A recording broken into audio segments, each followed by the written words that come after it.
नमस्कार। मेरा नाम ओम प्रकाश यादव है और आप देख रहे हैं वॉइस ऑफ रिपब्लिक।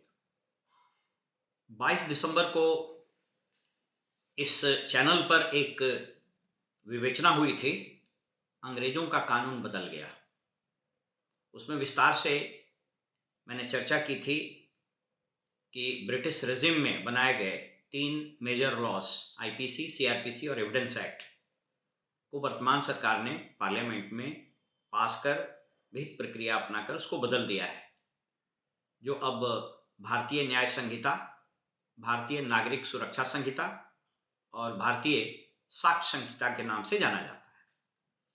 उस वीडियो में मैंने विस्तार से चर्चा की थी कि क्यों बदला गया, बदला जाना अपरिहार्य था, जरूरी था। ब्रिटिश लीगेसी को हम लोग बहुत दिनों से कैरी कर रहे थे। लेकिन उसके साथ मैंने उसमें एक चर्चा की थी कि पार्लियामेंट में, डेमोक्रेसी में हर एक कानून के पास करने की एक प्रक्रिया होती है और वाइब्रेंट डेमोक्रेसी में, स्वस्थ लोकतंत्र में यह आवश्यक होता है कि संसद के दोनों सदनों में व्यापक चर्चा हो, पक्ष विपक्ष यानी ट्रेजरी और अपोजिशन बेंचेस के सभी एमपीज उसमें हिस्सा लें, व्यापक बहस हो, मीडिया में उसकी रिपोर्टिंग आए, जनमत तैयार हो और उसके बाद वो कानून पास होता है। संविधान में इसकी विस्तृत व्याख्या की गई है। मैंने यह भी बताया था कि लोकसभा और राज्यसभा ये दोनों में क्यों पास होते हैं। लोकसभा से जब पास होता है, इसके बाद वो पूरा मीडिया में उसकी चर्चा होती है, लोग जनमत अपना व्यूज भी एक्सप्रेस करते हैं और जब राज्यसभा में इस पर बहस होता है तो उनको भी गवर्नमेंट एब्जॉर्ब करती है, उस पर कंसीडर करती है, उस पर विचार विमर्श होता है और तब फाइनली राज्यसभा से पास होने के बाद विहित प्रक्रिया अपनाकर फाइनली भारत के राष्ट्रपति का हस्ताक्षर जब होता है, उनका जब मुहर लगता है, तो वह विधेयक कानून बन जाता है। इस पूरे प्रक्रिया में मैंने सिर्फ एक सवाल उठाया था। मैंने कानून के टेक्निकलिटीज, उसके प्रोविजंस पर कोई सवाल नहीं उठाए थे। मैंने कहा था इसकी विवेचना होगी, लेकिन मैंने एक प्रश्न जरूर उठाया था कि जब ये दोनों सदनों से पास हो रहा था तो उसमें अपोजिशन के अधिकांश सदस्य निलंबित थे। मीडिया रिपोर्ट के अनुसार लगभग 141 मेंबर्स लोकसभा से और 90 से अधिक राज्यसभा से निलंबित थे।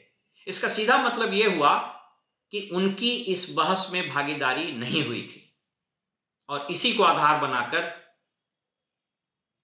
भारत के सुप्रीम कोर्ट में एक लोकहित याचिका, जिसे हम लोग पब्लिक इंटरेस्ट लिटिगेशन कहते हैं, वो दायर किया गया है जनवरी में, जिसमें अन्य बातों के अलावा जिस अधिवक्ता ने, विशाल तिवारी नामक एक अधिवक्ता ने ये पब्लिक इंटरेस्ट लिटिगेशन फाइल किया है, उसमें अन्य बातों के अलावा उन्होंने यह भी लिखा है कि इसमें डेमोक्रेटिक प्रोसेस का पालन नहीं किया गया है क्योंकि अधिकांश विपक्ष के सदस्य सदन से निलंबित थे।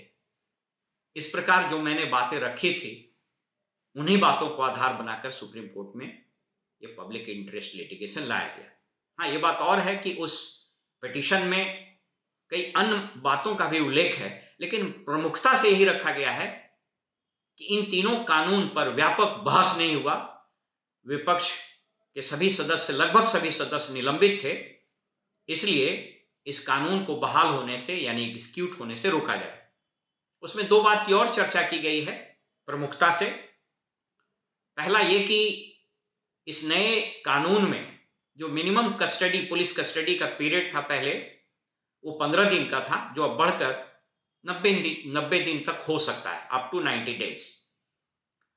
दूसरी इसमें चर्चा की गई है कि बहुत सारे प्रोविजंस इसके ड्रेकोनियन हैं, इसलिए इस कानून के एग्जीक्यूशन पर रोक लगाई जाए और मांग किया गया है कि एक्सपर्ट्स की एक कमेटी बनाई जाए जो इन तीनों कानून का अध्ययन करे और उसकी वायबिलिटी पर अपनी राय दे। अब इस पर निर्णय सर्वोच्च न्यायालय को लेना है। इस पब्लिक इंटरेस्ट लिटिगेशन में, लोकहित याचिका, जनहित याचिका में सर्वोच्च न्यायालय को निर्णय लेना है, लेकिन मुख्य रूप से इन्हीं तीनों बातों को आधार बनाकर इन तीनों कानून को सुप्रीम कोर्ट में चुनौती दी गई है।